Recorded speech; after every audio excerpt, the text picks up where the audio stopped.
Okay, everything is live. So, wait a minute. Yes, everything is live, so we're okay. So we'll start with borough property. If that's okay with you, Ms. Martin. Yes, please, Mr. Morris. Okay, the only item I have other than just some reminders. Crystal, I wanted to know, are you planning to join the council committee meetings? It's tonight on Zoom, yeah. Okay, What, there should, I know, I figured I would give you a call because you're probably buried, but they started with borough properties. okay, I muted her. Okay, so borough property, Ms. Martin had asked me about the data room. We have removed a number of old monitors from the room. I've asked our IT professional to come in and take a look and see what else we can get out of there. I also need to get the police IT folks in there because a lot of the stuff is theirs. And I probably should actually have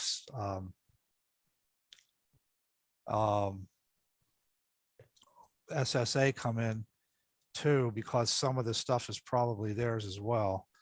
But anyway, that's where things stand. So we are working through that. Other How than that, much is left there, Mr. Morris? I'm sorry to interrupt.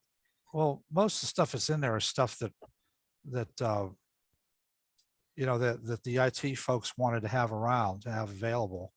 I mean, some of it is just extra wiring and things like that. So we don't necessarily have to keep that. You know, Yeah, that should be moved to another location. The other thing was the conduits there. They need to have fire stop in those conduits. They should have. So, conduits need fire stop. yep. Whoops. Oh, crap. Wait a minute. Hold on a minute. I'm deleting stuff without meaning to. Okay. And who would do that? Is that something I ask the fire department to look at, or Public Works should be able to do that. conduits need fire stops? Okay. It's just a material they could spray in there. Okay. All right. Other than that, I have nothing to report on. Okay. Is that the end of your report then, Mr. Morris? Yeah. Okay, well then I'm going to move on to the engineer. Ms. Brandhover? The first item that I have Hang is on, the yeah, blank. rec, I think you're skipping rec board. Do you Oh, want I'm to so talk- sorry. You're right. I'm sorry. Walt, Sorry. I'm so sorry. Pardon me. I didn't mean to do that. If you don't know him already, this is Walt Reamer, our new recreation director. Would you like to say a few words, please, Walt? Hi. I've been around for about 6 weeks now, so starting to get the lay of the land, but I appreciate being invited and working to get things improved here. So We appreciate your efforts. Thank you. not a problem. Walt, I have a question. Can you report how opening of pool season, how all that preparation is going? Preparation is going good. We're putting a new generator on site. The old generator, for lack of a better term, crapped out, and the cost to repair it just didn't make any sense. So we are going to put a new generator in. The new generator will not be in the closet as it once was. New code does not allow for that. So it will be out near the gas line meter that's out there. So it's already something that's people are used to having on the other side of the steps. All the employees have signed off at this point. All the coaches are coming back. The lifeguards are in place. We're in the process of sending out the paperwork for that. So all that's in process. And then we also ordered a new point of sale system for our concession stand that will allow us to tap into inventory and sales and allow credit card sales at our concession stand at the pool. So all of that stuff is in process as we speak. And then we are also putting in here shortly the new touchpads to enter the gate, front gate, pool gate, and pool lodge as well. So those are all things that are in process, along with 3 cameras, one for the parking lot and the other 2 which will overlook the pool and grounds for security purposes, and allow us to keep an eye on the grounds at night if there's any alarms or anything that go off. So. Yeah, Does I have a, anyone else have any questions? yeah, I have a question. Walt, on the point of sale, we had discussed looking at getting a key card system or a membership card system. And part of that was to also be able to use that with a point of sale system as well. Is that what you looked at? I mean, that was not something that was brought up to me previously, but that is something that we would like to have in the future. I know that the new software that we're looking to install onto our website that will allow for bookings of our rec center and pool lodge will also allow that system for payment of pool passes and what have you. So that's all something that we're looking into generating and having a piece of automated system right onto our website, so people could pay for that stuff. I mean, I'm asked almost daily if we accept credit card payments for that stuff, and the answer to that obviously right now is no. But hopefully for next pool season, it'll be something that's in effect and ready to go. Right. And again, I'm looking at being able to monitor who's coming, who's going, without a lot of intervention. So that's glad you're looking into it. Yeah, we're definitely looking into it. Obviously, issuing cards to each individual family, comes with cost, and that's all stuff we're looking into as well. So. Anyone else have any questions? I have one more question. How is it going? I understand the transition for all the booking of Westinghouse, all our rental facilities to a software. It's going slower than you thought, or we all thought. How is that going? Well, we're speeding the process up. I mean, once I got everything off my desk, once I got my desk and my computer operational, we've moved forward. We have our first data dump ready to go. I've already submitted that to Brightly, and we are looking right now we're cleaning that up. They've sent me some questions back as to some of the information that's in there. As most of you know, that data came out of a handwritten calendar, and so some of it needs to be deciphered, and so we are working to do that. But as of right now, the Westinghouse Rec Center, as well as anything rented at the pool lodge, is uploaded into an Excel spreadsheet at this point, and the first one has been sent over to Brightly to take a look at. He sent that back to me 2 days ago while I was in New York to start cleaning up those items, and we're working to do that. I know we have a meeting on Thursday morning, I believe, which is the second training, and to discuss that data and go over that information. But that in and of itself, if we can get all that data dumped into the system, that will allow us our tests to show the system blocking out dates, showing the hours blocked out, and that will allow future customers to then be able to go onto the site, click on a given date, and know whether that date is available, and should stop a lot of the paperwork that is flowing across my desk right now, because as I've told you, that work does not stop. That continues to flow while we're doing that, and that has gotten better. But we are coming into the busy season for contracts and what have you for Westinghouse. We are booked just about every Friday, Saturday, and Sunday, May through August, actually into September, with our last rental date showing right now is October 1st. So for the Westinghouse Lodge, but we're getting there, and obviously we have some things to work through with that software and stuff we need to fix.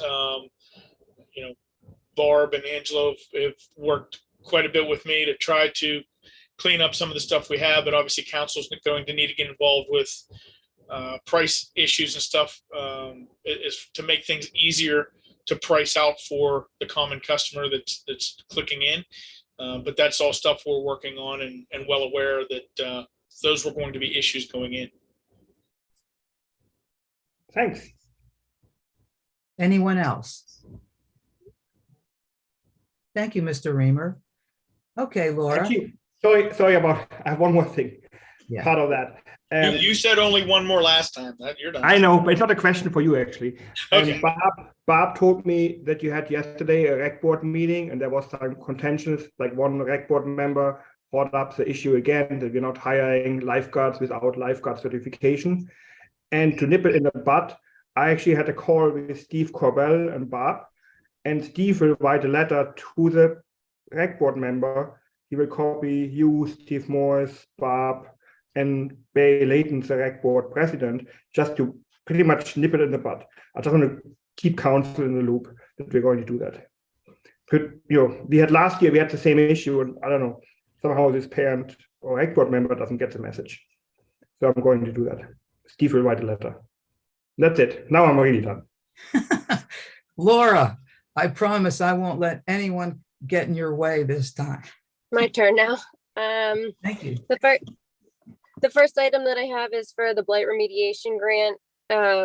It's the same as before for 21 Marion Avenue. And it looks like they're making improvements to the house, so we most likely won't be using that grant right now. For the Westinghouse Lodge, the trench drain has been installed and directed to the sump pump. And the basement doors were delivered, and I think they're going to be installed sometime this week. And the last item that I have is the GTRP grant applications. Those are due at the end of May. And that's all I have. Does anyone have any comments? Okay, then I'm going to move on to the foreman's report. Mr. Thielacker?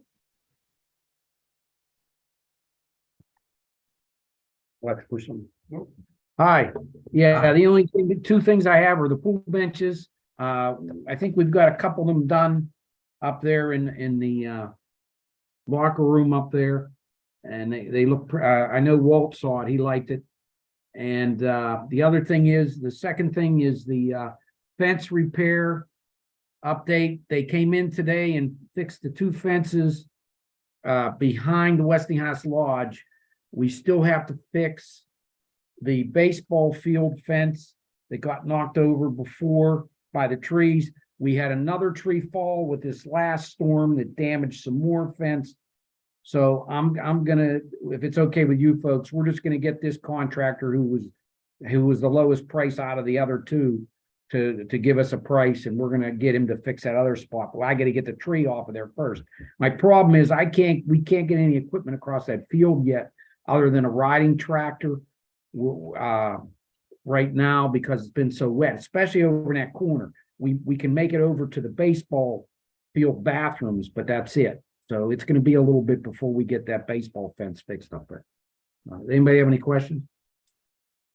Do we need to get the tree cut down or removed? What happened there? Well, what happens is there's all, you have all those trees behind that fence, Barb, and certain ones when we get these high winds, sometimes one of them decides to fall over towards the fence. So, but I gotta get that one off the fence so he can come in and fix that first. So, Okay, thank you. yep. Does anyone have any questions then? Yeah, just real quick, I follow up to your question is, we can't get the tree service to remove that? We're gonna try to pick it up with our machine first. I haven't walked actually out there yet to look at it physically. I've seen it, I've seen it from the road there. I've been running around like a chicken with my head cut off with this storm damage we've been cleaning up. Yeah, it would seem to me it would be less of a liability if we can get the tree service to do it. Yeah.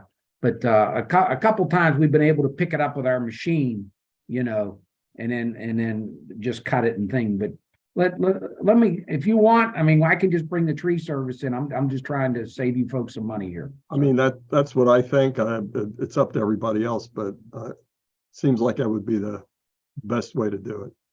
Well, plus Okay. it frees you up. I mean, Okay. you and your crew, so we appreciate the effort, but Okay, that's fine. I'll talk to Dawn tomorrow then. Yeah, I think tree service would be a good move. Yeah. anybody else?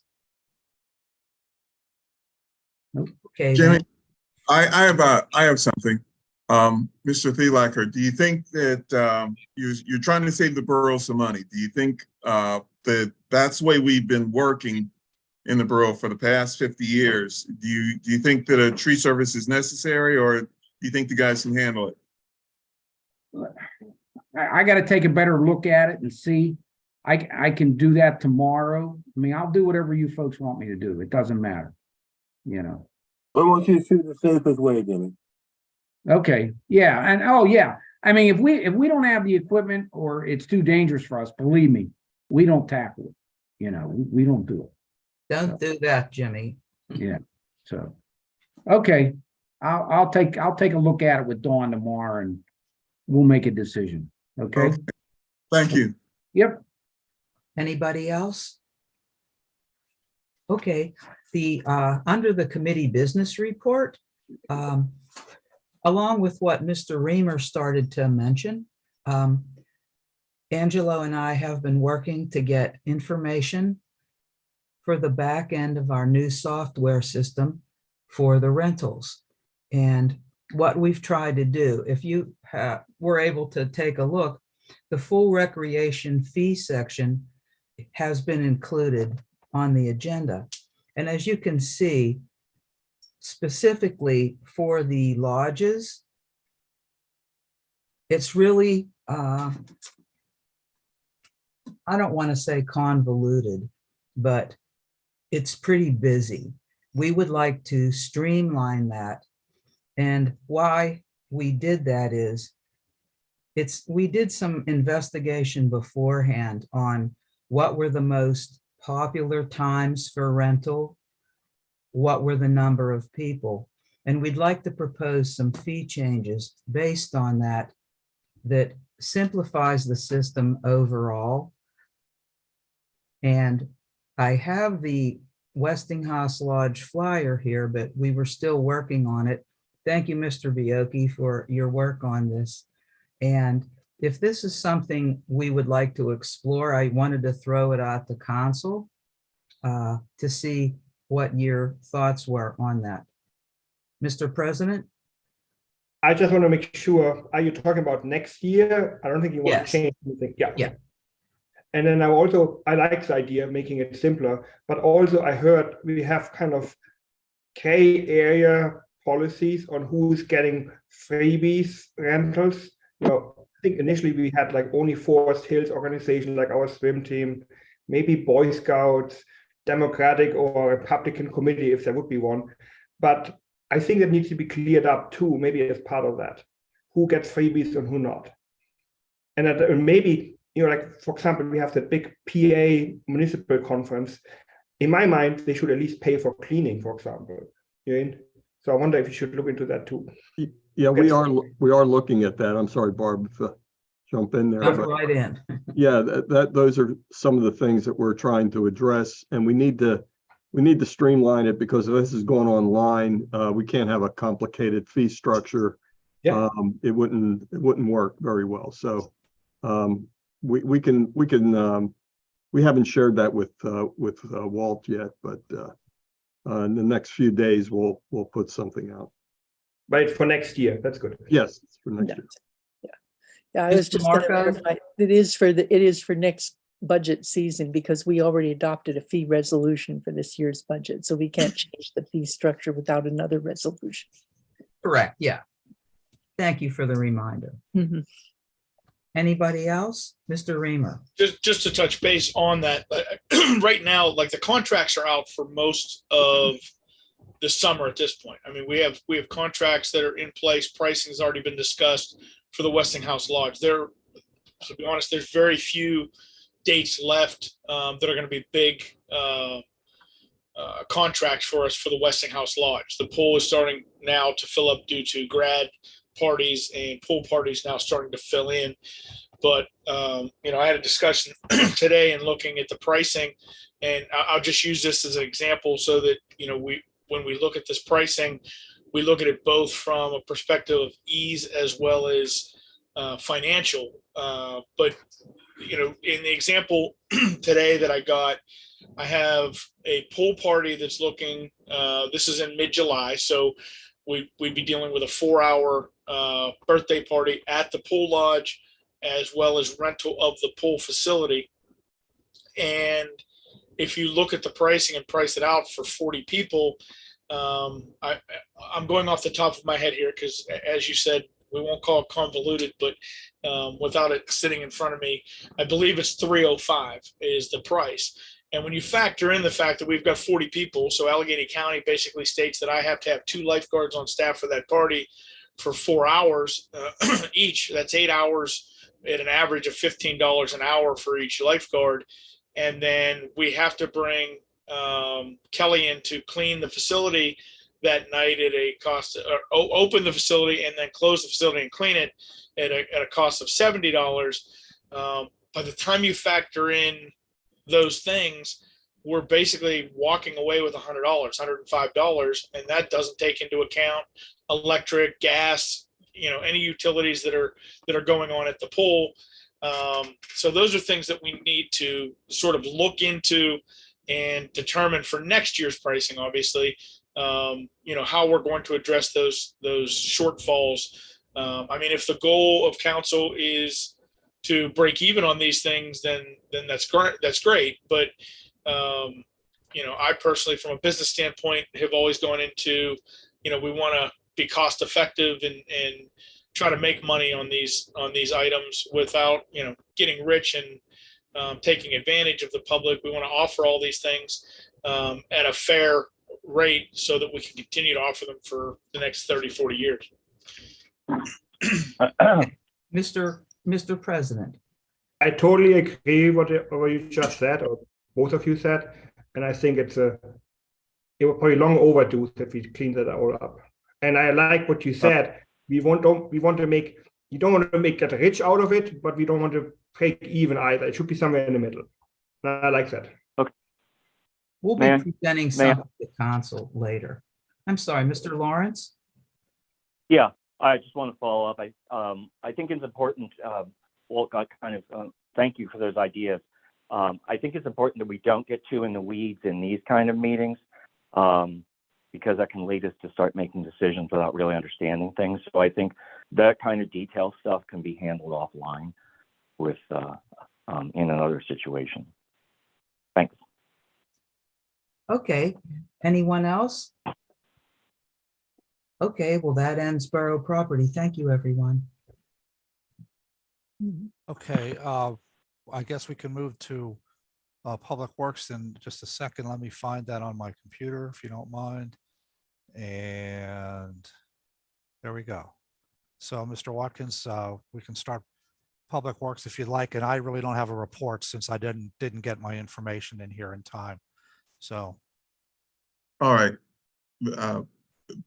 Thanks, Steve. I see where there is no written report for the manager's update. So we can proceed to the the engineer's report.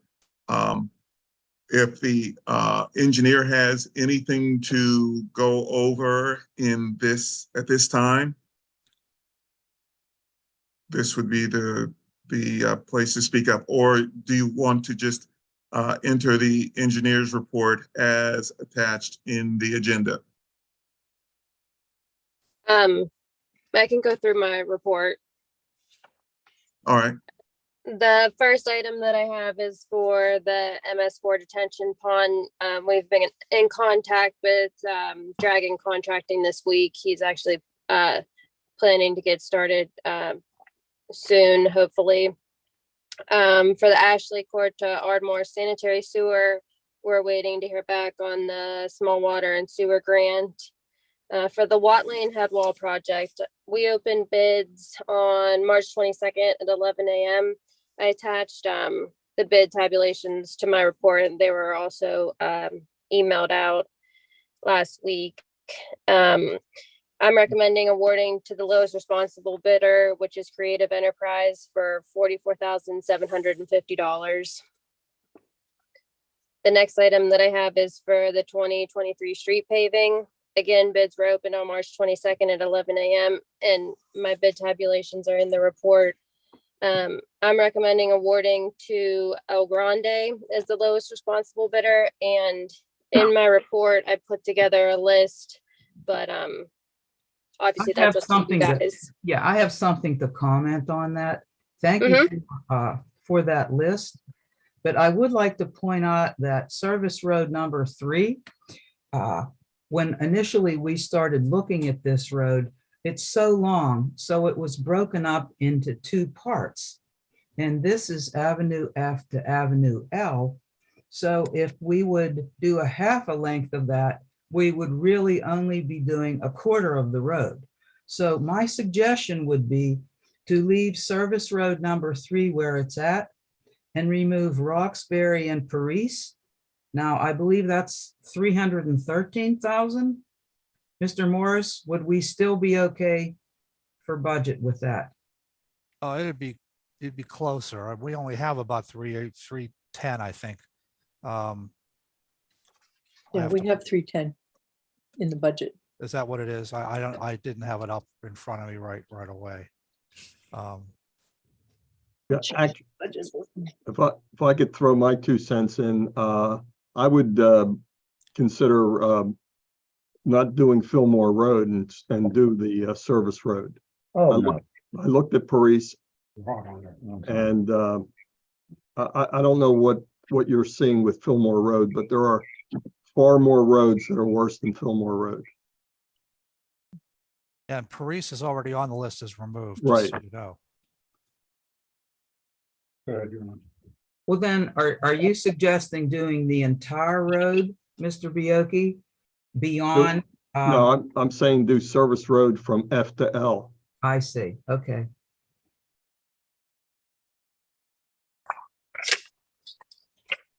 I mean, most of these were arbitrary in any case. I'm not sure if you saw Jimmy wants to talk. Yeah, hey. Hi, hey, I'd like to take anybody that wants to walk Fillmore, folks. We spend a lot of time over the last 4 or 5 years up there working on Fillmore Road from Forest Glen down. And it's bad, believe me, it's very bad. Something needs done with it this year, okay? Because, and I don't mind doing all of Service Road number 3, but it's in a lot worse shape than Paris is and Roxbury. I'd like to see that because I've driven that road several times. In fact, I drove it today just to refresh my memory. And aside from a few spots where they could probably use some patching, I didn't see anything really wrong with Fillmore Road unless there's something underground that's a problem. Angelo, please, I'd like to walk down with you on that road whenever you want to go. Mr. Thielacker, what would be a good time where members of council could get together with you and walk the road so that you could explain what we're seeing that we're missing? I'm only going to be here. I'm going to be here tomorrow till 2 o'clock and I have a doctor's appointment. I'm not going to be here Thursday. Friday, we're off. So any time, if you want to do it, you know, either tomorrow or next week, any day. Mr. President has a comment. Is anyone available for 10 o'clock tomorrow? Not tomorrow. It'd have to be next week for me. Anyone else? Mr. Erblinger. Can you do it before the 11th next week? I can do it anytime with you. Because we're meeting on the 11th and we can. I was actually going to suggest the same thing. As long as if you meet before the 11th, that would be good. But I also want to ask Jimmy, if you want to do Service Road 3, which is in bad shape, which one of the other ones would you remove? Roxbury or Hawthorne or Cascade? I'd leave Cascade on.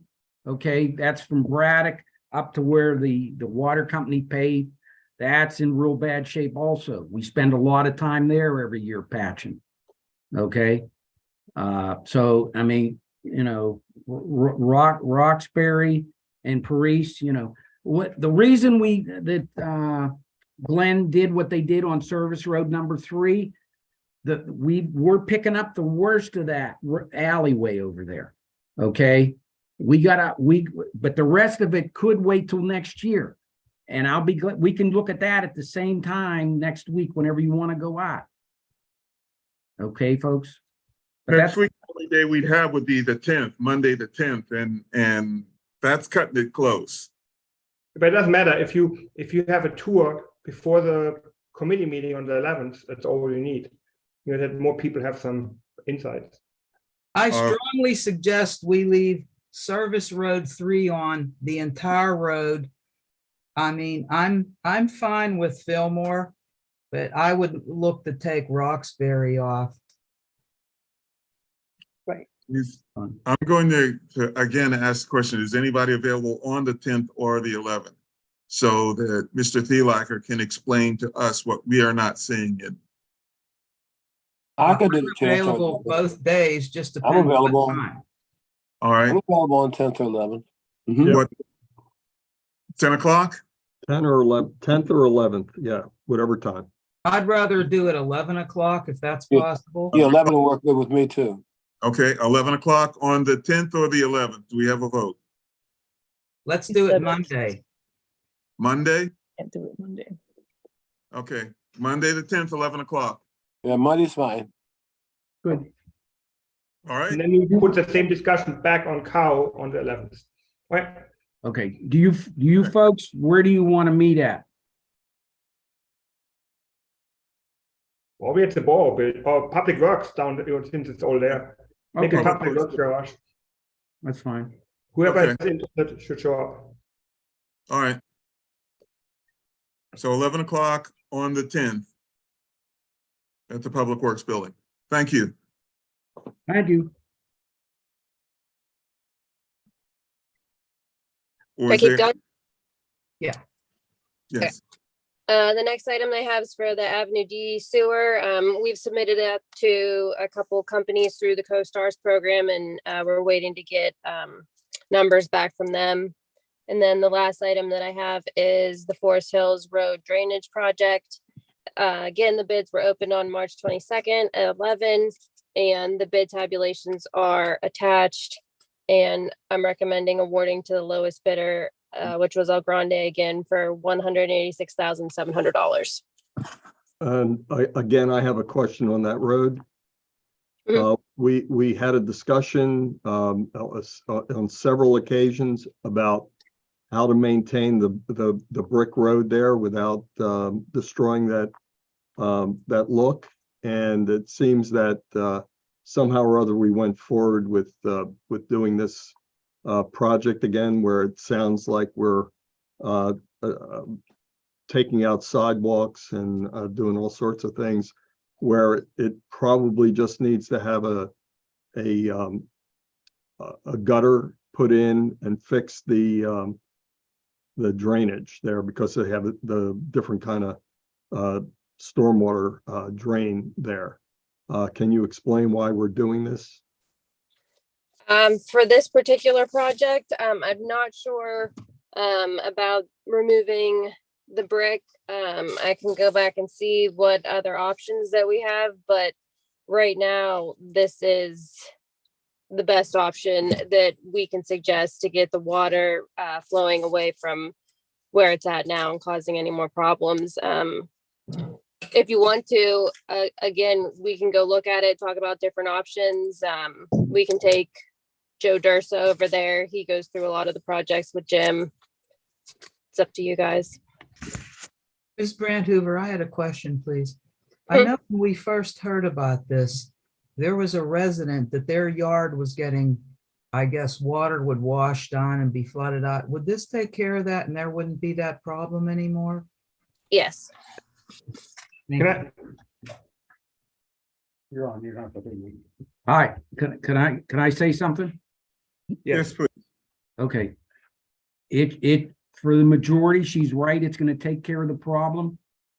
If we ever have a flood, okay, where we have one of these really severe thunderstorms, the storm pipe that comes down from Churchill comes underground on Cherry Valley Road.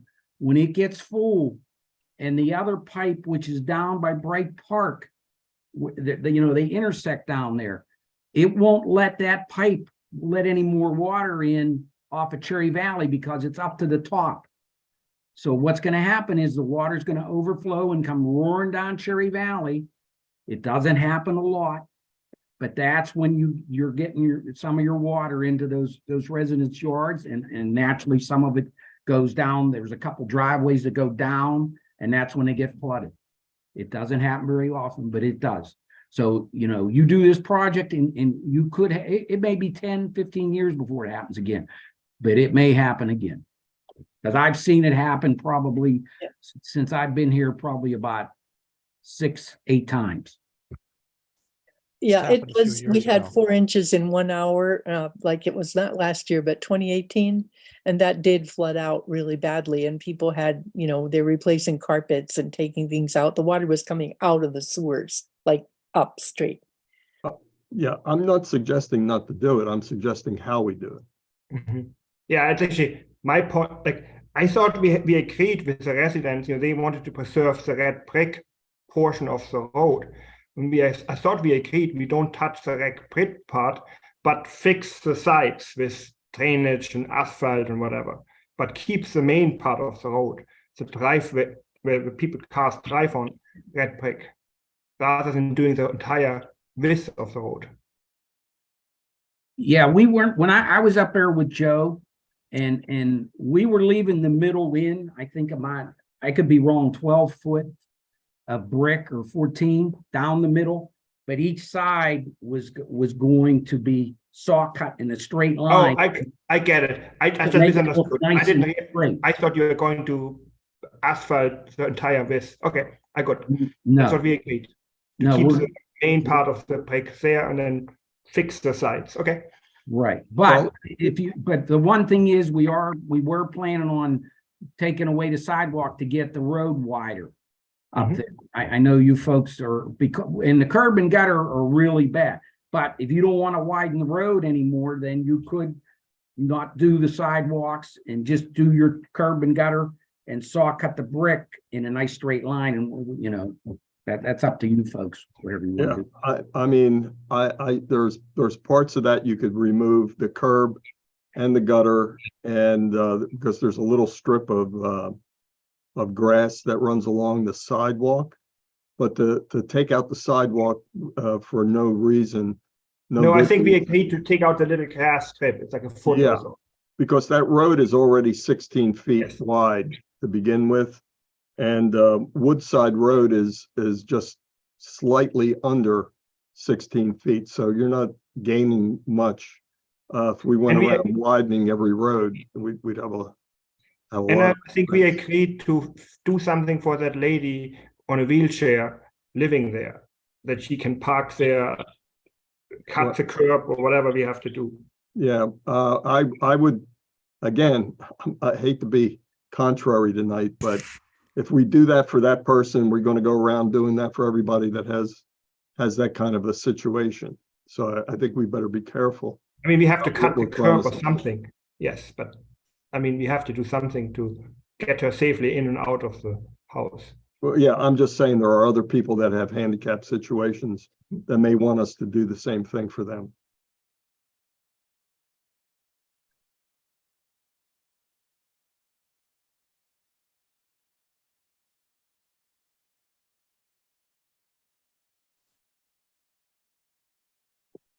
Ms. Brand Hoover, if you have no other comments, we can move on to the, I see Mr. Morris has his hand up. Mr. Morris. Yeah, since we're done, I just want to make sure people see the note I added about our funds for these projects.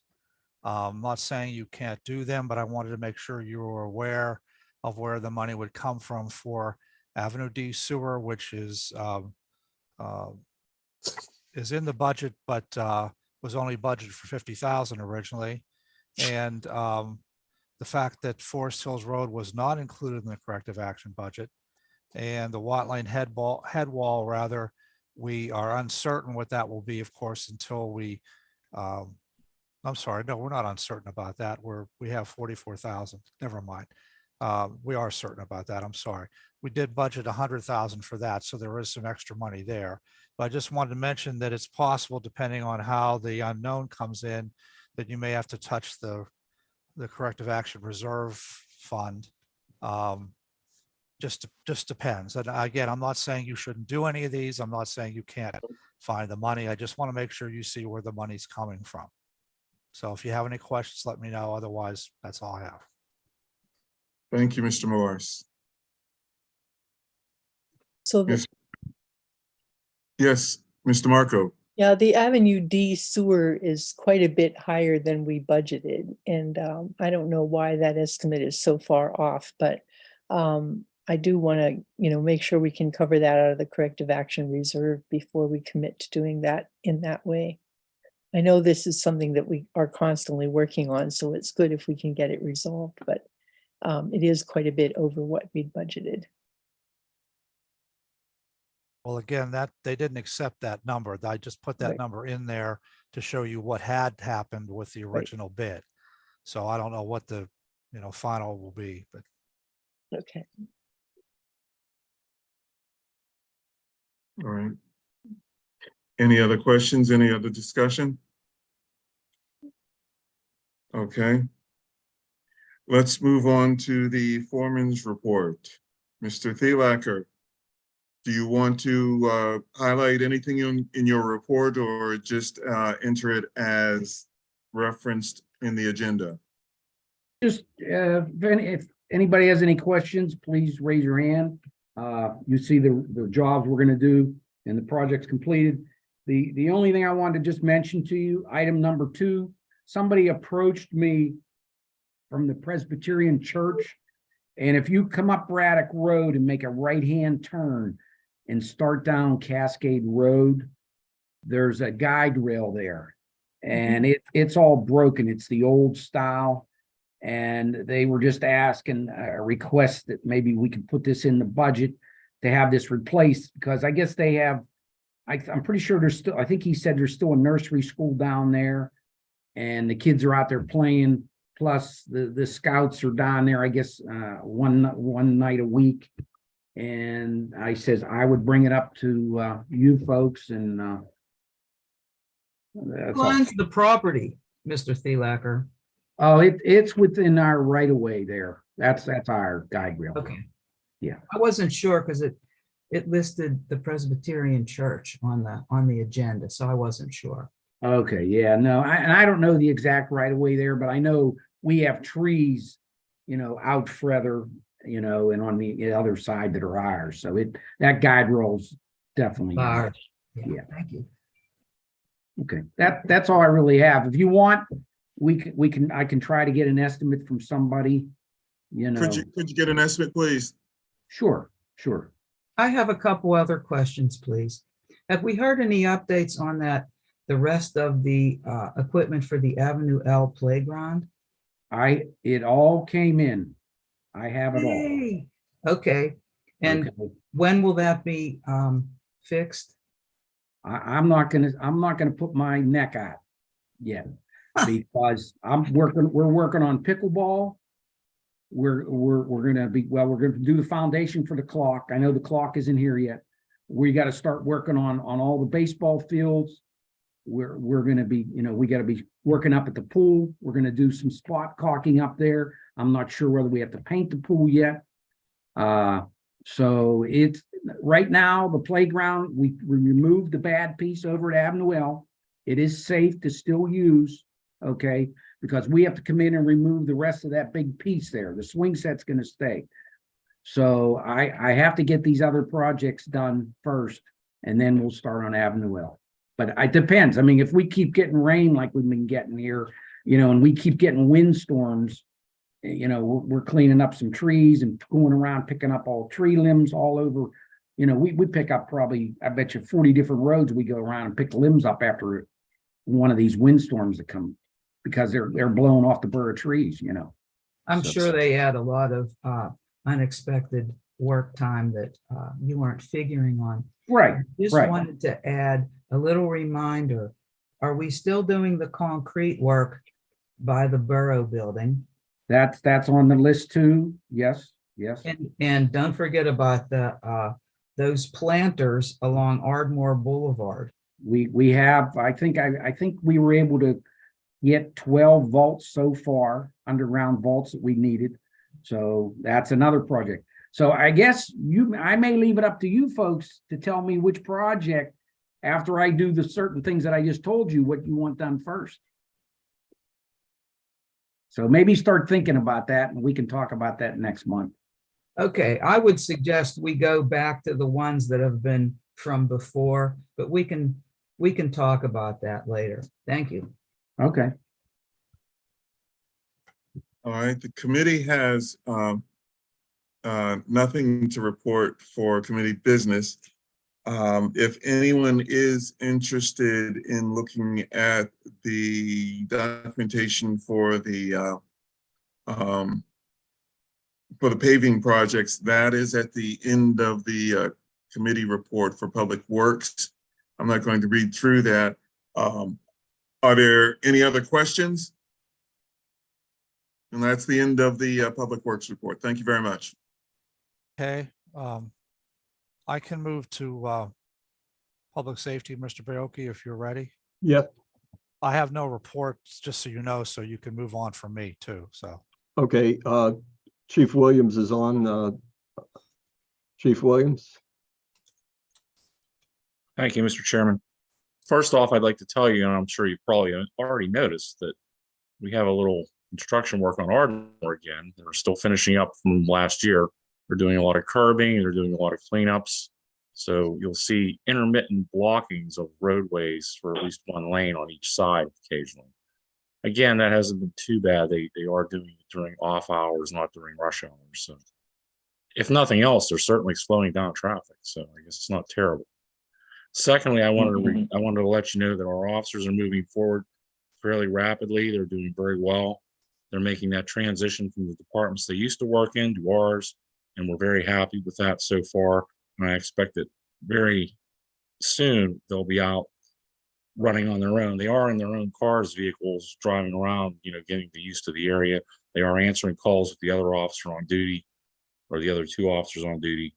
So we're far along in their training, and I'm very happy to see that taking place. And I believe Officer Lewis will be here this coming month for her swearing in at the regular council meeting.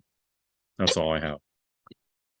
If you don't mind, I'm going to skip ahead to a committee business item about the take-home police vehicle. If you'd like to comment on that. Sure. One of the reasons that has become more of an issue is because I've had to respond more often lately during off hours. I know you're aware of one incident that we had on Yost, and there's been several others where we had incidents occur in the borough where I've had to come out in somewhat of a hurry, and coming in my own vehicle is not the best choice since I'm trying to get there in a hurry and trying to be reasonable about it. So that would be one of the reasons that it would be helpful to have something like that at this point, only because, again, for a lot of years, there wasn't a lot of that. But in the last few years, there's certainly been more. And,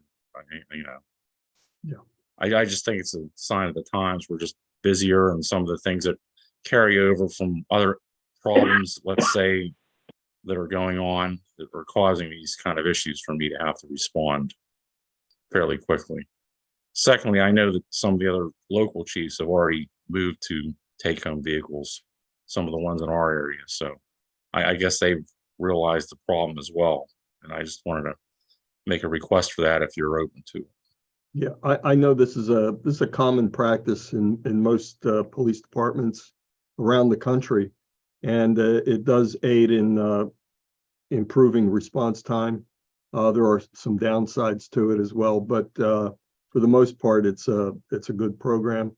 There might be some parameters that need to be included with taking home the vehicle and that sort of thing, which we could discuss as we get further into that. But thank you for updating. Angelo, can I make a comment about that? Yes, please. And for the rest of council, I think Chuck is proposing to use our old Charger unmarked car, which was scheduled to be sold off, when it's only in brackets about $7,000 worth. It has like 75,000 miles. So we're not buying a new car for that purpose. We're actually giving him like a old car. I think it makes a difference. Okay, thank you. So I'm in favor of it. Anyone else have a comment or No, question? Good idea. Thank you. I think it's a great idea.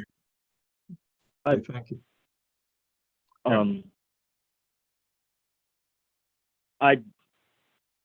I'll say, I'm not going to say one thing or the other on it because I don't know enough about all the downsides and the requirements of this. So obviously we're not going to make, this is something we'll have to go into more detail in, and then I think we can make a more educated decision.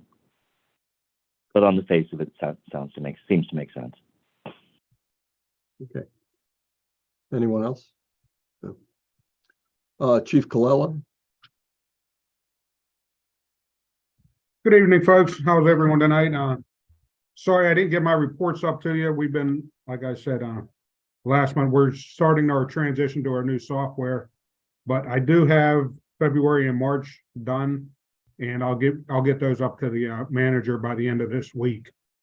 Our February and March reports, as well as the first quarter. So February, we ended up with 32 fire calls. March, we had 40, and as of 8 o'clock on April 4th, we've had 19 calls this month already. These, like Jimmy says, these storms are taking their toll. Just Saturday alone, we had 16 calls with trees down, wires down. But it comes and goes. But like I say, we're still plugging away at it. New trucks are good. We're working on doing our spring cleanup at the station here. And anything council has questions on my end. And Mr. Watkins, I did reach out to my Red Cross contact. He's currently deployed down where the tornadoes are.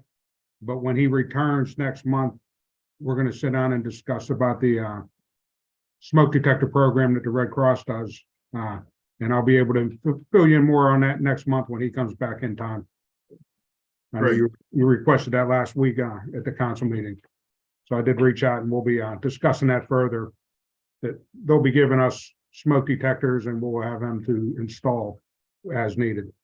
So I'll fill council in on that after I sit with them next week. Angelo, can I make a comment, please?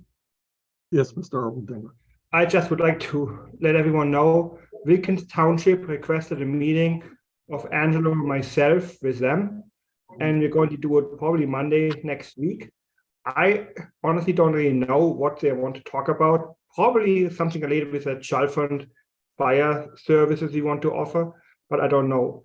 And also after the Wilkins meeting, Angelo and I will have a meeting with Chief Colella to talk about Forest Hills Fire Department business. Maybe we talk about Wilkins, whatever, pretty much we will meet with Wilkins first, then with Chief Colella, and then we have our committee meetings on Tuesday.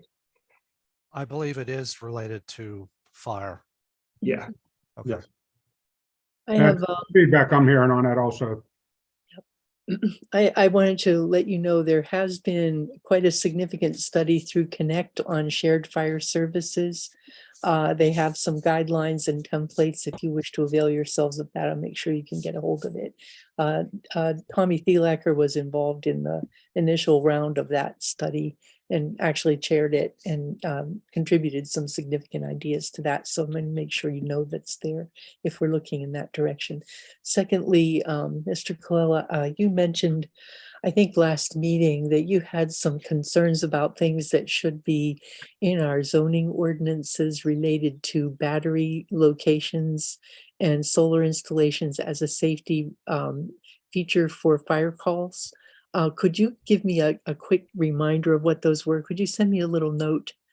Because I'm going to be contacting with the Soul Smart people to do a review of our zoning ordinances with that regard, and I want to feed that information into that review. I'm also trying to gather the additional information on that, on locations and that. I don't Good. have that completed yet, so I will inform. Okay, The yeah, code, because I thought it was a significant point. I did. I thought it was a significant point. yeah, code enforcement was able to provide me the locations in the borough that have installed solar panels. And that's a safety thing for the firemen Yes. who are responding late at night, or that we're not aware of these solar panels. There's different shutoffs that we have to deal with. And I don't want to tell someone to climb on the roof when there's solar panels up there that we're not aware of. So with that list that they gave us, we're going around and locating on what side of the structures the solar panels are. So we're aware of that, and that'll be put in our computer-aided dispatch, our CAD. So whenever we're responding to a residence that has solar panels, that they will be able to tell us where the solar panels are located on the structures. So we're not putting someone up on a ladder in the dark of the night, not knowing that they're up there. And I think you need even to know if you're responding to a block, because if let's say down power line, you need to shut off those solar panels, otherwise you shock yourself. So you Yes. probably need to know, not just for the property, for the whole block, if you Yeah, have to respond. they're backfeeding into the system as well. Yeah. So usually power lines, we stay one pole behind. We don't even go near them. We try to just mark them off. So when Duquesne Light comes, they're aware of everything that's going on and let them handle that, because we will not approach power lines or down lines, no matter what, whether it's cable line, a communications line, or power, because the communication line can be touching an electric line somewhere and it's getting energized somewhere. So we're going to grab a line thinking it's a cable or a phone line, and it still has power coming to it through a down power line. Okay, anyone else? I have a compliment for the chief and his other department members. Last week, there was several power outages that affected Juniper Village, and that they had a number of residents that were stranded in the basement because the elevators weren't working. And the responding fire personnel did assist in moving some of those patients to the upper floors. And so I did receive that compliment on your behalf from the administrator of Juniper Village. And I was also told that they had a similar event occur at their Monroeville facility, and the fire department there refused to move any of the patients. So she was very happy and very pleased that you were able to do that for her. Yeah, we were out on another call on Newport Road, and they called it a station direct, and we had someone answered it, and they had folks that were stranded. They couldn't get back up to their rooms. They have three-phase power energy system in that building, and one of the phases got knocked out, so they couldn't operate the elevators. So once the residents there knew the firemen were coming to help them, they all needed help up the steps, even though they could make it off their own. So we assisted probably about 8 or 10 residents up to their rooms. We had about 8 folks ourselves, and the police that were on duty were also there helping us. So we got everyone up safely, and they were tucked away for the evening. It's always fun going up there. We're very familiar with Juniper Village, and we go up there a couple times a year and tour the building and work well with them. They're very good people to work with. Okay, thank you. I'm sorry she didn't mention anything about police responding as well, but she said she was going to send me a written note about the whole incident. Okay. I'll follow up with you on that also. All right, thank you. All right, next item is the EMS report that's included in your agenda. Under committee business, update on the traffic studies and the Fillmore Road closure. The schedule from McMahon is included there, but in looking at the schedule, supposedly a report was to have been submitted by the end of March. Mr. Morris, did they submit a report? No. Okay, because we're waiting to have Public Works put out the 35-mile-an-hour speed limit signs on Ardmore Boulevard. I did meet with McMahon at the Fillmore Road intersection there, and we discussed, possible options. We did see a number of people almost get into accidents while they were trying to make left-hand turns. Invariably, the majority of the traffic is trying to make left-hand turns. So that continues to be a problem. So hopefully they will provide that report this week or next week at the latest, if we could follow up with them. Next item is school bus stop sign installations. Public Works has put out all the almost all of the bus stop signs. We are just shy of 4 stops. We did not have sufficient signs. Mr. Thielacker said that he would be able to purchase the additional signs. I will get with him to make sure that we get those ordered and installed. Next item, I have a traffic light proposal for Fairfax Road and Newport Road. I would, if everyone agrees, I would like to see this move forward. I guess we would need a traffic study to make this happen. But as part of the construction, they've put not crosswalks, but they've put the ability and encouragement for people to cross at those intersections. That is a very, very dangerous situation that they've created. And without a traffic light, those cross areas are very dangerous. Particularly at Newport Road, people are parking for the park and ride, and they're having to negotiate crossing Ardmore Boulevard to get to the bus stop. So I think that we should consider putting traffic lights in those 2 locations. Does anybody have any? Yeah, Angela, can I make a comment on that? Yes, please. We did that, it's PennDOT. So Yes. PennDOT actually has to pay for it. We have to ask PennDOT.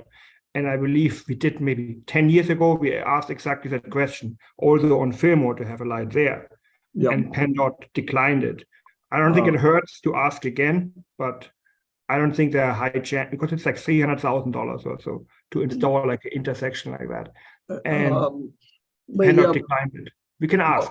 Wait, Go ahead. we have adopted an active transportation plan. We've adopted a complete streets policy since then. They are required to abide by our attempts to implement the safety measures and the pedestrian caution measures. One of our recommendations was that there be more stoplight traffic stops for pedestrian crossings. Currently, they're half a mile apart, which is way too far apart for a settled residential and business district. If you look at further down on Ardmore Boulevard as it goes into Wilkinsburg, there's practically a traffic light at every block. And we should really, that will help a great deal with getting the 35-mile-an-hour compliance, Yes. because people will be forced to stop at the intersections. You can I'm also not saying that I was against it. we can ask them only be activated when there's a pedestrian asking for crossing. But I think we are in a stronger position to make this request now that we have done these 2 plans that have adopted them and have begun to implement them. Yeah, again, I'm not against it. I just wanted to tell people there's history to it. But yeah, we can ask again.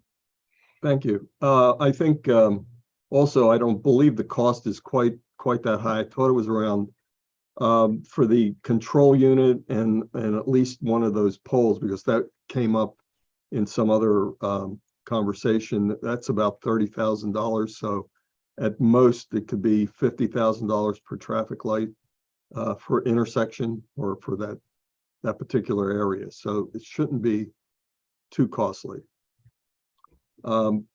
Next item is the purchase of the 4 driver feedback signs for Ardmore Boulevard.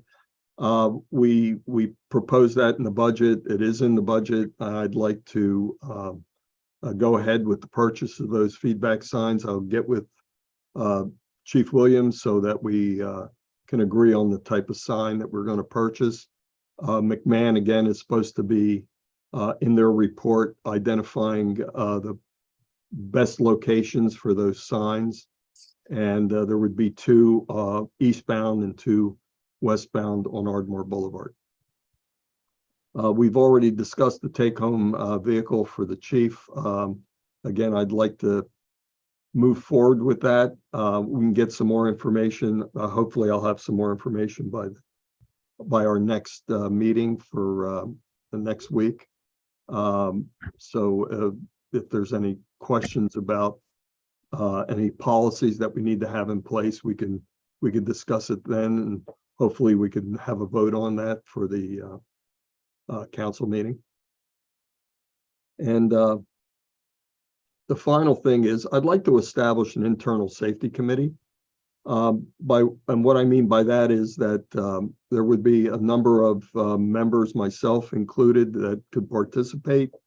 I would like to go to all of the, and this is for the public as well as for the safety of our employees. I'd like to go to every facility, our parks, anywhere where there could be a safety concern, and do it on a quarterly basis and rotate the areas that we look at, and look at things from this standpoint of, do we have adequate egress? Is there anything blocking? Are there smoke detectors? Are they working? Are they not being blocked? You know, fire suppression is available, or all sorts of things like that. I'm sure some of that is being done, but I think it would be good for us to have a safety committee that reviews that on a periodic basis. Does anyone have any questions, comments, disagreements about doing something like that? The only Steve concern Morris would be- does. Yes, go ahead. Go ahead, Mr. Lawrence. No, I was just going to say, I guess my only concern would be that the members of the committee may or may not have the necessary technical skills to make appropriate judgments. I know I would not, but only Well, speak from my ignorance. So, No, and believe me, I'm not talking about needing technical knowledge to know whether a doorway is blocked, or to know whether you know, something is piled so high that the sprinkler system isn't going to work, things like that. Just removing sources of combustion, making sure we're not storing gas cans in an open area. You know, there are checklists that we can establish that'll go through that. I've worked in an environment where we did that on a periodic basis, and it was eye-opening to find a lot of the areas that were not in compliance. Can I comment? Yes, please. Okay, are you able to see? Because I have my hand, I'm waving. I'm and- sorry, I Okay. did not, Okay, that's fine. I have comments and disagreements and all kinds of stuff. Anyway, we already have at least part of that in a safety committee that we established about, I want to say 12 years ago at the request of the insurance company. It's gone through various iterations. At one time, it did have a member of council on it, and that member of council was no longer on council anymore, and I don't believe anybody from council filled in.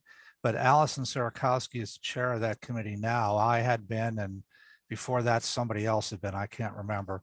And what it's supposed to do is meet once a month, usually with the guidance of the insurance company, but not always.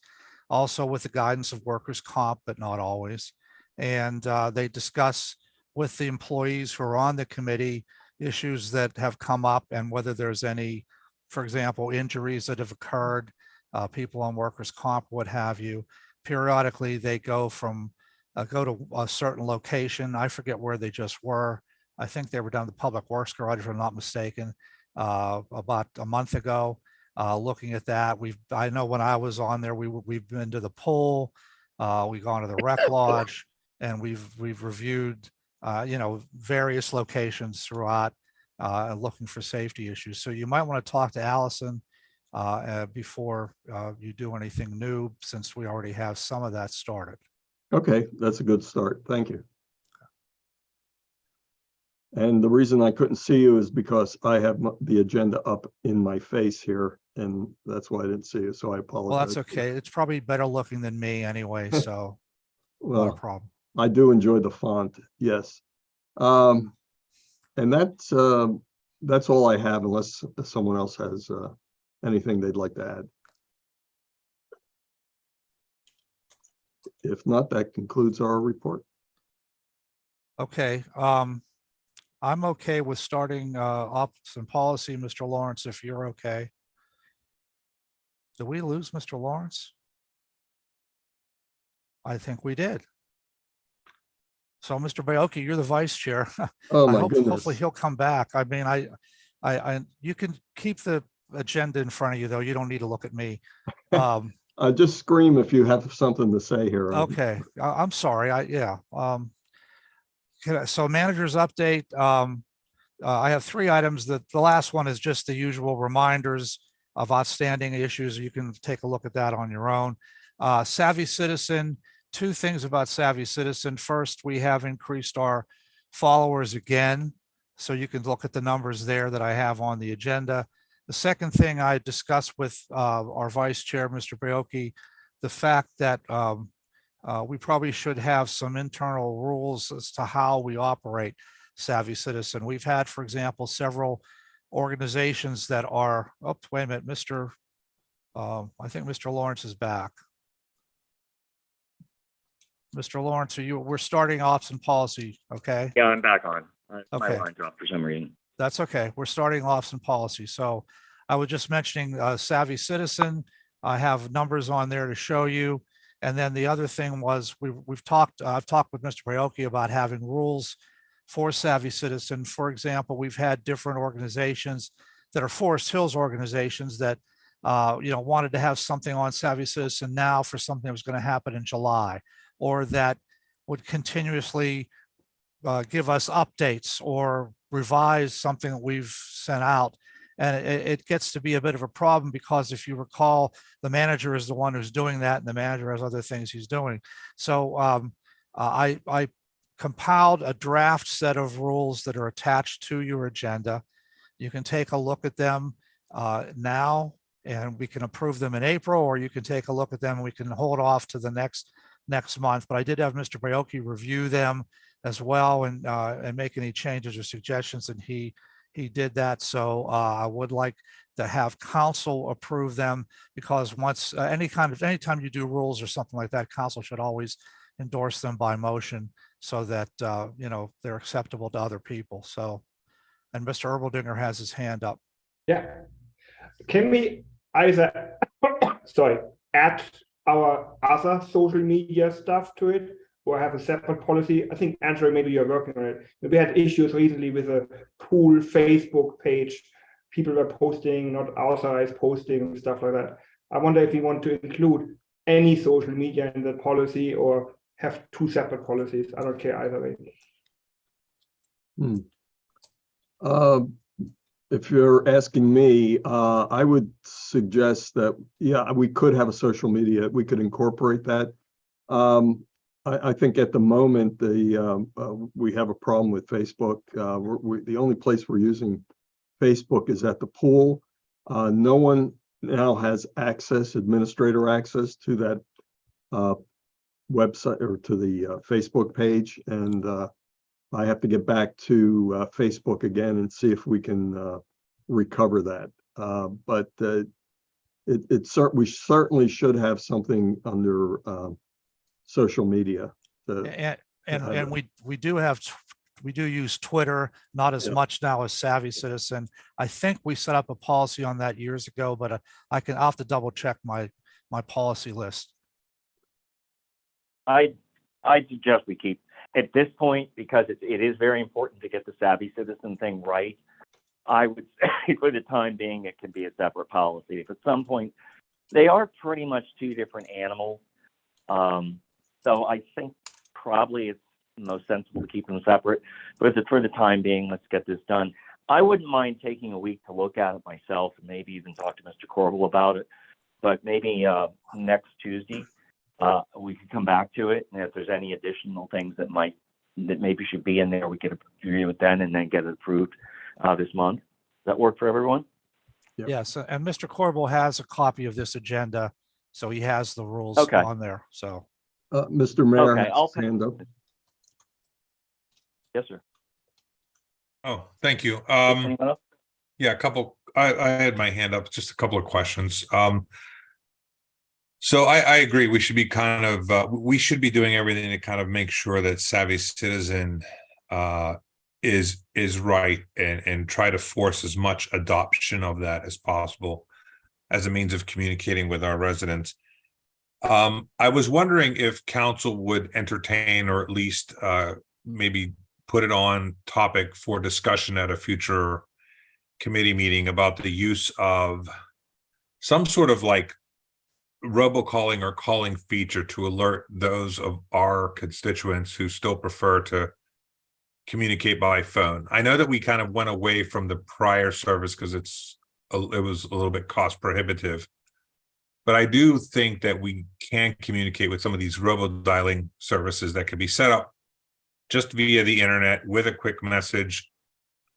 And we could probably utilize that in an ad hoc manner. And it's a relatively inexpensive way to communicate with our residents in the event of, say, an emergency, or if we're trying to alert those of our residents who just don't own computers or don't get on Savvy Citizen for whatever their reason, and alerting them to, whatever events are going on in the community. That might be another means. I'm sorry? Sorry, I didn't interrupt. No, it's okay. Go ahead. Okay, my suggestion on that one, I think we might want to push that over to the chief with his ideas. I know he had addressed this problem, and since probably he would be most of the information passed out would be through public safety people, such as the chief, he might be the first resource to discuss this approach. Do you think? We had that discussion when we adopted Savvy Citizen. The chief had a few people that were not interested in transitioning, and we that sort of never really got to the point where we looked at another type of program where we would have dialing. I agree with the mayor that there are some cheaper options to do some calling. But I guess I don't know, Chief is on here. Maybe he could tell us those people that dropped off that didn't want to move to Savvy Citizen. What happened with those folks? They usually hear from me. Oh, okay. I let them know, and I usually let them know when we have an issue going on. So they hear from me generally. How many? A lot of them have transformed by other family members to an iPad or some other electronic device so that they actually have access to the information that we send out. Again, I guess that we could probably do another little poll of that to see how many people that we still haven't captured. But again, if we wanted to have another phone type situation where we would call people and gather some numbers, I would think by now we've probably gotten away from that since people have gotten used to the Savvy. But there, again, we may probably catch a few in the net there that may want to go back to that. But again, I don't think we want to do a Swift reach. That was cost prohibitive. And for the amount of calls we put out per year, we really weren't getting our dollar value out of that. No, I agree with that, right? I think Swift Reach was just cost prohibitive, but there might be, just I believe some of these, like, I mean, I hate to use the term robo-dialing because I think that's generally associated with a negative connotation, right? Because that's the last thing you want to get. But in terms of maybe just alerting residents in the event of a true emergency, et cetera, like, those who wish to opt into that dial list on an ad hoc basis. It could be we have to do some homework is what I'm saying. Yeah. I want to kind of throw it out there is if the council's open to it, I'm even happy to kind of do a little bit of legwork and see what we come up with as options. The only thing that I would caution against it is that it took us a while to get people to accept Savvy Citizen. Yes. And if we throw out that, oh, well, we can call you on the phone, are we going to kind of backtrack on our success by getting those people to use Savvy Citizen? No, well, to be clear, so let me be, I'm not kind of, in other words, we're not kind of reversing our stance on our policy of this. It's more about to alert anybody who, like some folks just aren't glued to their phone or aren't necessarily checking their computers as frequently as others. So this would be kind of used in I would kind of liken it to like a true emergency where we've got to get information out and we want to make sure that there's a catch-all for those folks who aren't using it, if that makes sense, right? So it would not be like a normal means of communication, but more kind of like on an as-needed basis, ad hoc basis, but something that's there just for those folks who don't have access to the net or what have you, right? Because I agree with you, like we should kind of continue to push user adoption of Savvy and make sure that kind of is the main means of communication. Yeah. Yeah, we would, I mean, it would require us having somebody to do a sign up on the website or some other way. We cannot get the information from Savvy. They do not share the phone information with the, parent user. So we can't get it that way. We would actually have to start trying to collect phone numbers from our residents in order to do that. But if it's worth taking a look at. All right. Okay, well, in the meantime, I will put the Savvy Citizen issue on the committee of the whole next week, so you folks have a chance to read that, check in with the solicitor or what have you. And then if we want to go into an extended discussion then too, you can also do that. So I'll do that. I have one more item. Does anybody have any other questions for me about that first thing though? No. Okay, the only other item I have on there, Connect resolution. You may have seen this before. I think I shown you that a letter from Connect that they're going to transition to a different setup, and they asked members to approve a separate resolution that will express support for the transition and Connect. I put a copy of what they gave us as a draft resolution attached to this agenda for you to look at. And I think they want it done sooner rather than later, but this is the first time you may have seen it. I think it did go out in an email, but I don't know if anybody paid attention to it. So if you're okay with it, I would put it on the meeting on the 19th to approve it, but I'll decide. You can tell me whether you want that or want more time. I'd like to speak to that, please. Is that okay? Yes. Okay, thank you. Yes. Connect is in the process of expanding its associations beyond just the University of Pittsburgh. And as they've acquired some significant grant funding, the amount of money that Pitt takes in some cases was 30%, in other cases it was 80% of grant.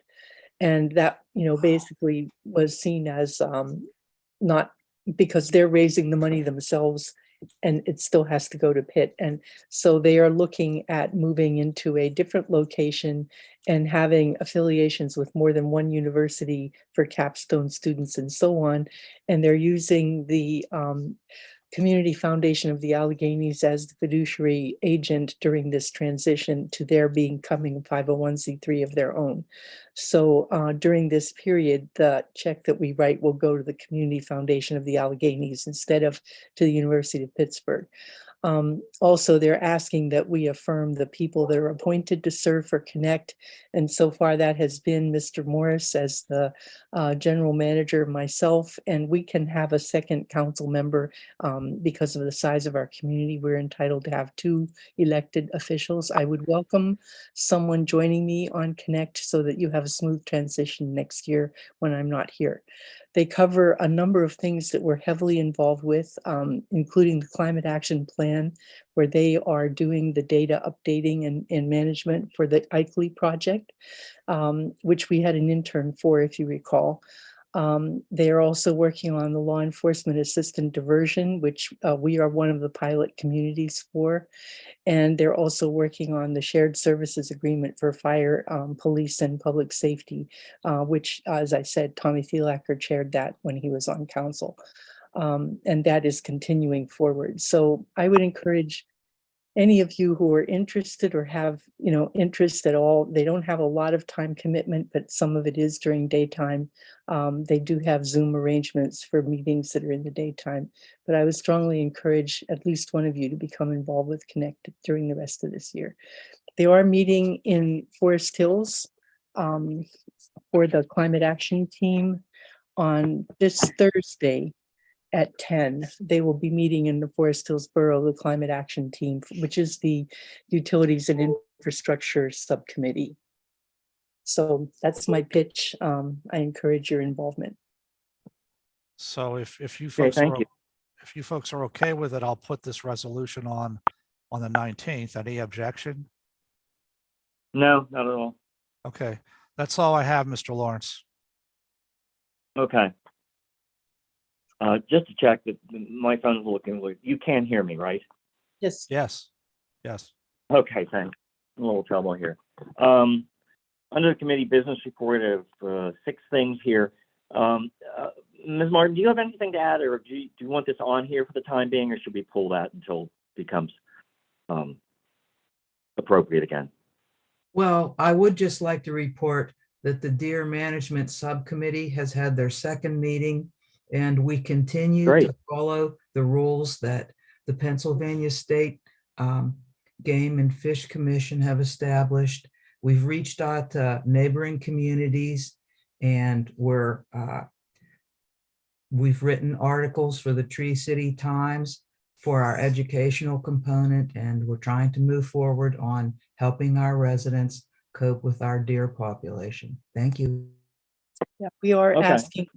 asking for leniency in fence enforcement for the duration. Anything else on that? Anyone? Okay, B, the status of the rodent baiting program. Excuse me, Mr. Bayowski, I think you have to have this on there. I'm sorry, I've got a cold and I'm having trouble talking.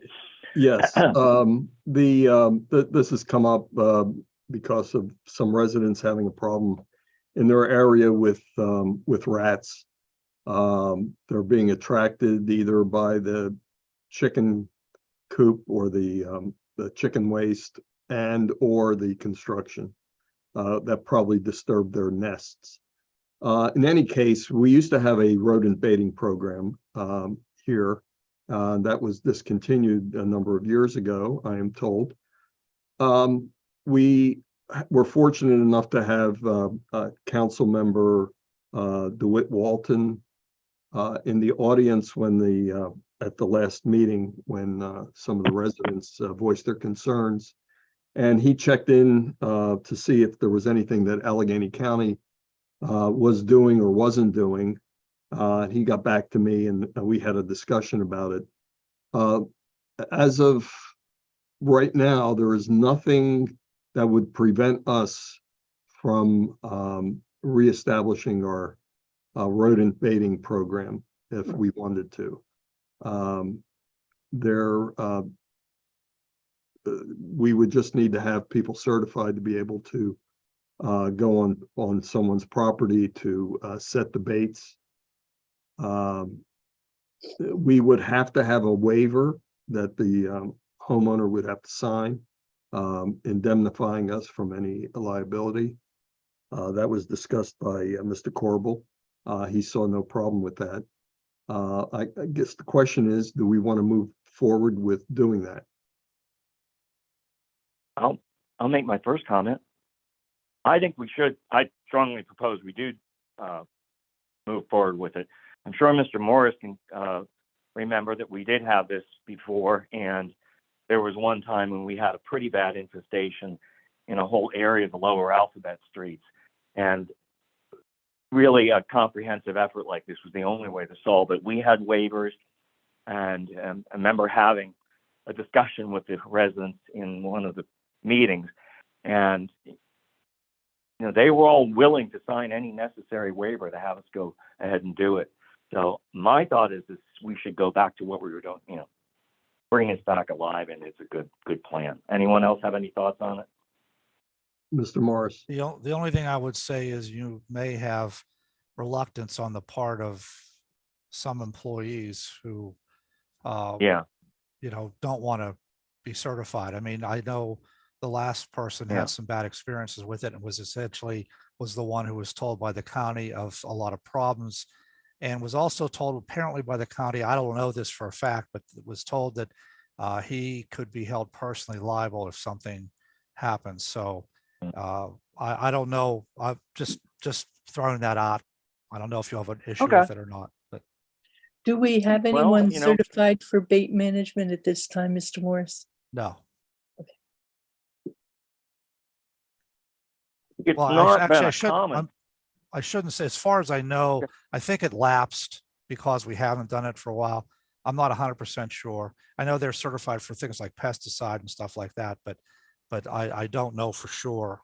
I believe it lapsed. That was what I understood, but I'd have to check. Well, since we're just investigating it, I don't know how frequent this problem is. This is going to be 8 years on council. The only time we had a widespread problem was probably 6 years ago. If it's not common, would that be something we would outsource to, when the problem arose, outsource to an outside vendor? Mr. Lawrence, there Anybody? were several residents that showed up at our last business meeting commenting about rat issues. I would like to see this brought back myself. Thank you. Anybody else at this point? Yeah, so I guess the question is the county going to be making this available to us again? No.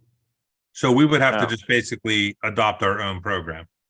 Yes, there's the city of Pittsburgh did. And when I was looking, there's a Harrison Township that they do it as well. They have a program for doing the baiting. Yeah, and I talked to the manager over there, but she hasn't gotten back to me. I talked to her twice. I'm not sure exactly why, but she hasn't gotten back to me on that yet. So before we jump head first into that program, I think we just need to do a little bit more homework on any potential risks it causes for those who are handling that, etc. Right? Absolutely. Right. I'm not saying that Absolutely, we should provide those services, especially if our residents are having challenges, right? But it might be just better off that we outsource it altogether if that's the concern, right? So let's just do a little bit more homework, get educated, and make sure that we're not posing a risk to our employees. Right, absolutely. Like That's I just, said, I'm sorry, that's just make- my opinion from the peanut gallery, but yeah.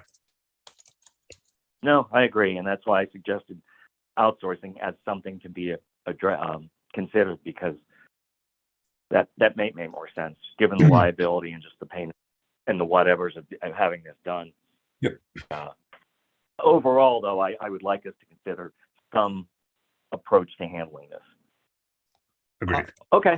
I'll try to investigate, or have one of the crew members who's done this before investigate some of the companies that we might outsource to. Hopefully we'll have some answers in a few weeks, but I'll see what we can find. Yeah, it doesn't have to be handled overnight. We've been how long without it? It's time to move forward. Chicken and bee ordinance amendment. Any thoughts on that? I believe that was already discussed. No, we didn't discuss that. Yeah. I requested that as well. This had to do with the rodent baiting, the problem with the rats, actually. One of the residents that's apparently is up for sale, and they already have a chicken coop there. There's nothing in the ordinance that suggests that when the property is sold, that the chicken coop, et cetera, needs to get a permit right away, or they need to take that down. So, obviously the permit is not transferable to the new owners, but it's not specified in the ordinance. So I'm suggesting that we should clarify the ordinance to reflect that. I'd agree, absolutely. I don't think it's necessary for them to remove the structure. Someone could plant flowers in it if they wanted. But yes, you would have to reapply. I think we should make it very clear that you have to reapply for permits for either any of the chicken or bee stuff. Anybody else have any thoughts or objections to that? I'll forward the not- comment. If it's okay, I'll forward the comment to Mr. Corbel so he can talk about it next week under his report Okay, about possibly, amending the ordinance. yeah, it's a minor oversight, but you could see how that could get us into trouble. All right, the next, Mr. Bayoka, I know you were dealing with it. Everyone was dealing with this in Cal. So if you could lead the discussion of the EAC ordinance issue. Oh, yeah, sure. Quite simply, there was some conflict on the timeframes and some other issues with the Environmental Advisory Council specifically. The ordinance had some conflict with, we have a resolution number 1120 that also addresses the Environmental Advisory Council. Mr. Corbel actually drafted an update to that. It still didn't include a number of items. What I would like to see is resolution 1120, parts of that incorporated into the ordinance, and we abolish the resolution and then go with the updated ordinance. Did anyone else in the council have Does any it change thoughts the on that? functions of the EAC? It doesn't change the functions. There are some just minor things that are, like I said, they're included in the resolution, but they're not included in the ordinance. And so rather than have two things, and in one case they were conflicting on what they said, I'd like to, just make sure that everything was included in one place. Yeah, the ordinance was silent on some things and there were some contradictions. We definitely need to clean that up. I mean, no questions. The finer points of that I can't speak to, but yes, we have to clean those things up because that's causing us problems. I'll mention that to Mr. Corbel as well. Okay, yeah, let's do that. And I can actually make contact with him too, so I can let him know what my thoughts were as well. Yeah, why don't you go ahead and do that, because you had some specific concerns about it. Are you going to talk to him Okay, about anything both else? things? Pardon me? You can talk to Yeah, him about both things then, or you want me? Yes, I can. Okay, all right, then I won't. Okay, all right. Yeah. Oh, I skipped letter C. I'm not very good at the alphabet tonight. ESNE funding request, I believe there's two pieces to that. The first thing is Mr. Nichols, the president of the board of Woodland Hills, I believe, asked Forest Hills for some funding about releasing funds. Mr. Morris, can you address the specifics of what he's asking for? The only thing I remember getting from EMS was a request for their usual annual reimbursement from the borough. I don't recall anything else. Yeah, that's what I'm referring to. Yeah. Are there any problems with that? Yeah, With that's the what I'm referring to. With the no, that's we require them annually to give us a request for the funds in writing, and that's how that. And then once they do that, that's the same thing with the library and anybody else we give money to. We ask them to request it in writing, so we have an audit trail. And he was the chief. Frank was just requesting that we give them the annual amount we have budgeted for Okay. EMS. That was all. So we've never, I mean, council signs the checks and we've never really done anything more than that about it. It never was a big deal that was brought up before council. Okay, no problem. Um, Yep. Yes, Yes, sir. Mr. Lawrence, the other thing that were in that letter, they had requested that we consider moving from the per capita to a 0.5 mil tax-based contribution. Yeah. And I Yeah, know I we've can speak. discussed that in the past. Keep calling for more.